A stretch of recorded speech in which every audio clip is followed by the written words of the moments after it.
أشهد أن عليا ولي الله. یہ وہ آیت آ رہی ہے، آیت نمبر 64 اور 65، جس کی بنیاد پہ ایک من گھڑت گستاخانہ عقیدہ نبی علیہ السلام کے بارے میں ان لوگوں نے، خصوصاً بریلوی اور اہل تشیع مقابل فکر کے لوگوں نے کر دیا. وہ یہ آیت ہے، وَاسْتَغْفَرَ لَهُمُ الرَّسُولُ، رسول اللہ بھی تمہارے لیے استغفار کریں، یعنی سفارش کریں، شفاعت کریں کہ اے اللہ ٹھیک ہے انہوں نے مجھ سے بھی معافی مانگ لی ہے، یہ شرمسار ہے، ان کو معاف کر دیں. نبی کی شفاعت بھی ہو، لَوَجَدُ اللَّهَ تَوَّابًا رَحِيمًا، تو یہ ضرور اللہ کو توبہ قبول کرنے والا اور رحم فرمانے والا پائیں گے. اس کو پکڑ کے انہوں نے آج کی ڈیٹ میں لگا دیا اور کہا جی جا کے قبر رسول سے جا کے اپنے گناہ معاف کر رہے ہیں. اندازہ کرے کہاں سے بات اٹھائی. اس کو لے کے چلتے ہیں انشاءاللہ. اب میسم بھائی یہاں تک تمہیں بات سمجھ آ گئی. اب ہم دیکھتے ہیں کہ کوئی ذہن میں سوال آ سکتا ہے نا ایک کہ نہیں تشیع کو آخر اس پہ اصرار ہے ہی کیوں؟ سوال آ سکتا ہے کہ چلو ٹھیک ہے ایک مسئلہ ہے، وہ قرآن سے شرک تو نہیں ثابت ہو رہا، لیکن وہ اتنے اصرار کے ساتھ یہ کام کیوں کر رہے ہیں؟ تو ہم کہتے ہیں اس کا شریعت میں حکم موجود ہے باقاعدہ، اس کی اہمیت کو شریعت نے بیان کیا ہے، اس کی افادیت کو شریعت نے بیان کیا ہے، اس کے استحباب کو شریعت نے بیان کیا ہے. کیسے؟ اب یہ دیکھیے تفسیر فصل الکتاب ہے، جلد اول آیت العظمت سید علی نقی النقی صاحب کی ہے، سورہ نساء ہے. سورہ نساء میں قرآن مجید کی آیت مجیدہ ہے، آیت نمبر 64 ہے. حق سبحانہ و تعالیٰ کا کلام ہے. اللہ تعالیٰ فرماتا ہے کہ اور کوئی پیغمبر ہم نے نہیں بھیجا مگر اس کے لیے کہ اللہ کے حکم سے اس کی اطاعت کی جائے، اور اگر جب انہوں نے اپنے اوپر زیادتی کی تھی تو آپ کے پاس آتے، پھر اللہ سے بخشش کے طلبگار ہوتے، اور اے پیغمبر ان کے لیے دعا، اور پیغمبر صلی اللہ علیہ وسلم بھی ان کے لیے دعائے مغفرت کرتے تو اللہ کو پاتے بڑا توبہ قبول کرنے والا، بڑا مہربان.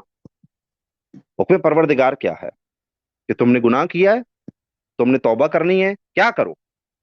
فرمایا میرے نبی کی بز میں آ جاؤ، میرے نبی کی بارگاہ میں اپنے آپ کو حاضر کر دو اور ان سے کہو، نبی خاتم صلی اللہ علیہ وسلم سے طلب کرو، کیا؟ یا رسول اللہ صلی اللہ علیہ وآلہ وسلم آپ ہمارے لیے خدا سے مغفرت طلب کریں. اگر میرا نبی تمہارے لیے مغفرت طلب کرے گا، خداوند کریم اس کی دعا کو رد نہیں کرتا.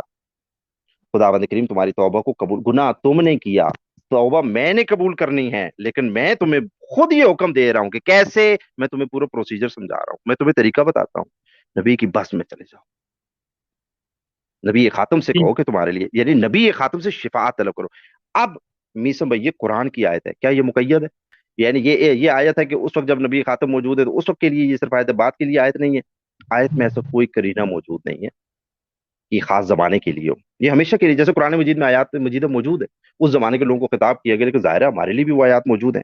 اب دیکھیے وہ نقن صاحب، یہ ہم اس کی وضاحت کریں گے انشاءاللہ. نقن صاحب اس کی تفسیر میں لکھتے ہیں کہ توسل کی اہمیت کیا ہے. وہ فرماتے ہیں یہ آیت توسل کی اہمیت کو ظاہر کرتی ہے. استغفار ایک دعا ہی ہے، اس کے لیے براہ راست اللہ سے دعا کافی ہونا چاہیے، مگر اس کا طریقہ کار یہ بتایا گیا ہے کہ وہ پیغمبر کے پاس آگے آ کے استغفار کریں اور پیغمبر صلی اللہ علیہ وآلہ وسلم ان کے لیے خدا کی بارگاہ میں دعائے مغفرت کریں. بس یہی ہے ہر اس دعا کا مطلب جو کسی مقرب الہی کے روزے پر جا کر کی جاتی ہے. یعنی ہم بھی جب قبروں پر جاتے ہیں یا دعائیں کرتے ہیں تو ہمارا یہی مطلب ہوتا ہے. دعا کو قبول کرنے والا اصل میں خدا ہی ہے، مگر اس شخص کا جو کوئی دینی اہمیت رکھتا ہے، وسیلہ اختیار کرنا اس دعا کو قبولیت کی منزل سے قریب کرنے کا باعث ہوتا ہے.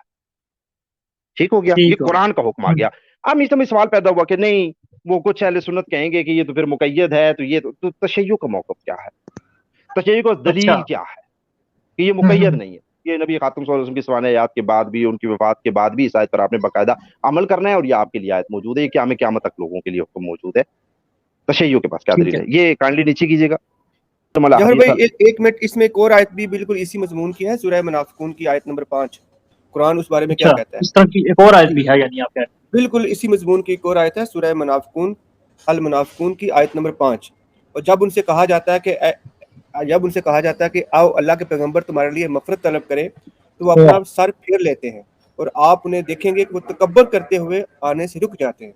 یعنی کہ اس بات سے ایک چیز واضح ہوگی کہ جو خدا کے رسول صلی اللہ علیہ وآلہ وسلم کو اپنا وسیلہ نہیں سمجھتے، خدا ان کو متکبر کہتا ہے. کیا بات ہے. سورہ المنافقون آیت نمبر 5. کہ وہ اپنا مقام خدا کی بارگاہ میں کچھ سمجھتے ہوں گے. وہ کہتے ہیں کہ نبی خاتم صلی اللہ علیہ وسلم کا وہ مقام نہیں سمجھتے اپنے سے بلند، تو وہ کہتے ہیں کہ ہم ان کے پاس جائے کے استغفار کریں. یہ منافقین کے علاوہ معجم الحدیث المعتبرہ ہے، کتاب آیت اللہ سے موسی صاحب نے لکھی ہے، جلد نمبر 6 ہے. وہ اس میں معتبر روایتوں کو لاتے ہیں.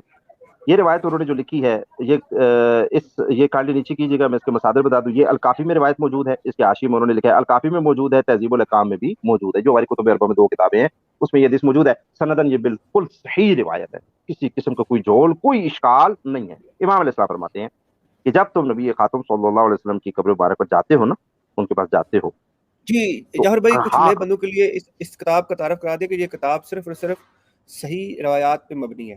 یعنی کہ آصف محسنی نے اس کتاب میں صرف جو اور ان صرف کے صحیح مبنا پر احادیث جمع صحیح ہے. کی. جی، ان کے مبنا پر صرف انہوں ٹھیک نے ہے. صحیح احادیث جمع کی ہیں، جیسے سلسلۃ الصحیح ہے البانی کی، اس طرح کی دوسری کتابیں ہیں. اس طرح آصف محسنی صاحب نے یہ کتاب جو ہے صرف اور صرف صحیح احادیث اور روایات کی روشنی میں جمع کی. جی شکریہ، جمع کی ہے. بات جاری رکھیں. اور ٹھیک ہے. یہ الکافی میں اور تہذیب کی آپ جب پڑھیں گے نا، اس کی شروعات میں بھی تو باقر مجلس الرحمن نے صحت کا حکم لگایا، بالکل صحیح ہے. یعنی اس کے بہت زیادہ ہر فقیر نے اس کو صحیح قرار دیا ہے. وہ فرماتے ہیں امام علیہ السلام کہ وہاں جا کر کیا کہو، نبی خاتون صلی اللہ علیہ وسلم کی بات میں جا کر کیا کہو. یعنی ان کی وفات کی بات ہو رہی ہے کہ جب ان قبر مبارک کو جاتے ہیں تو وہاں امام علیہ السلام فرماتے ہیں کہ تم یہ سورہ نساء کی آیت پڑھو تو. اچھا. یہی جو آیت ہم نے اوپر پڑھی نا کہ جب یہ اپنے نفسوں پر ظلم کر بیٹھیں پھر نبی خاتم کی بز میں آ جائیں، یہ توبہ کریں اور نبی خاتم بھی ان کے لیے استغفار کرے تو خدا کو یہ معاف کرنے والا، توبہ قبول کرنے والا پائیں گے. امام علیہ قرآن السلام کے جو فرماتے ہیں کہ راسخون فی العلم ہے نا، جو قرآن کے راسخون فی العلم ہے، وہی قرآن جی. کی تفسیر جانتے ہیں سورہ آل عمران کی آیت نمبر 7 کے تحت. تو وہی اس کی ہاں. تفسیر بیان کر رہے ہیں کہ اس آیت کی تفسیر کیا ہے. یہ میرے ہاں. صاحب اپنے آپ سے جو تفسیر پیش کرتے ہیں نا وہ اور ہے، نام تو اہل بیت کا لیتے ہیں، اہل بیت کی تفاسیر بھی مان لیں نا وہ. ٹھیک. جی جعفر بھائی، جزاک اللہ. تو یہ وہ فرماتے ہیں امام علیہ السلام کے نبی خاتم کی قبر مبارک پر جا کر یہ آیت کی تلاوت کرو اور پھر کیا کہو. اس آیت کی تلاوت کرنے کے بعد کیا کہو، اس آیت کو ہم نے تلاوت کیوں کیا ہے. کہو کہ یا اللہ میں جی. تیرے نبی کے پاس آ گیا ہوں. یعنی یا اللہ تو نے حکم دیا تھا نا کہ نبی کے پاس آؤ، میں ہاں. نبی کی بارگاہ میں حاضر ہو گیا ہوں. میں توبہ کرتا ہوں، میں استغفار کرتا ہوں اپنے گناہوں سے. وَإِنِّي أَتَوَجَّهُ بِكَ إِلَى اللَّهِ عَزَّ وَجَلَّ رَبِّي، میں اپنے رب کی طرف متوجہ ہوتا ہوں اے نبی خاتم صلی اللہ علیہ وسلم آپ کو ساتھ لے کر. وہ جو ابھی ہم نے اوپر ابن ماجہ کی بھی حدیث پڑھی تھی، اس میں امام نبی خاتم نے یہ تعلیم دی تھی نا، دعا، یہ وہی دعا ہے کہ میں آپ کو لے کر اپنے اور آپ کے رب کی بارگاہ میں حاضر ہوتا ہوں. کیوں حاضر ہوتا ہوں؟ اس لیے کہ وہ میرے گناہوں کو معاف کر دے. یعنی امام علیہ السلام فرما رہے ہیں کہ جب تم نبی خاتم کی بارگاہ میں حاضری دو تو اس وقت اس آیت کی تلاوت کرو کہ اے اللہ تو نے ہی تو حکم دیا تھا نا کہ اپنے نبی کے پاس آؤ، اور نبی تمہارے لیے اگر استغفار کرے گا تو میں تمہاری توبہ قبول کر لوں گا. یا اللہ میں تو آ گیا ہوں نبی کی بارگاہ میں، اور اب نبی خاتم کو مخاطب کر کے کہہ رہا ہے یہ بندہ کہ یا رسول اللہ میں آپ کو لے کر اللہ کی بارگاہ میں اپنے ساتھ جاتا ہوں، آپ کو اپنا شفیع بناتا ہوں، آپ میری شفاعت کرے تاکہ خدا میرے گناہوں کو معاف کر دے. معلوم ہو گیا کہ ائمہ اہل بیت اطہار علیہ الصلوۃ والسلام نے فرمایا کہ اس آیت کا تعلق نبی کی زندگی تک محدود نہیں ہے، ٹھیک. بلکہ نبی خاتم صلی اللہ علیہ وسلم جب اس دنیا سے رخصت ہو جائیں، وفات فرما جائیں، تو اس کے بعد بھی اس آیت کے تحت نبی خاتم صلی اللہ علیہ وسلم تمہارے شفیع ہیں، تم ان سے شفاعت کو طلب کیا کرو جیسے کہ ان کی زندگی میں یہ حکم موجود تھا.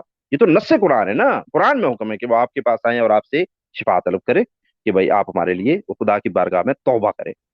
تو اب اگر اہل سنت کا ایک آدمی انجینئر صاحب، یہ ایک چھوٹا سا طبقہ، وہ یہ کہتے ہیں کہ نہیں ہم تو اس آیت کو مقید کریں گے، تو ہم کہتے ہیں کوئی بات نہیں، آپ ایک صحیح اسرد حدیث لے آئیے اپنے کتابوں سے، اپنے منہج پر لے آئیے، حدیث کی اچھا. سند صحیح ہو، نبی خاتم صلی اللہ علیہ وسلم ارشاد فرمائے کہ اس آیت کا تعلق میری زندگی سے، ظاہری زندگی سے، جب میں اس دنیا سے ٹھیک ہے. رخصت ہو جاؤں گا تو یہ آیت منسوخ سمجھی جائے گی، اس آیت پر عمل نہیں ہوگا اس کے بعد.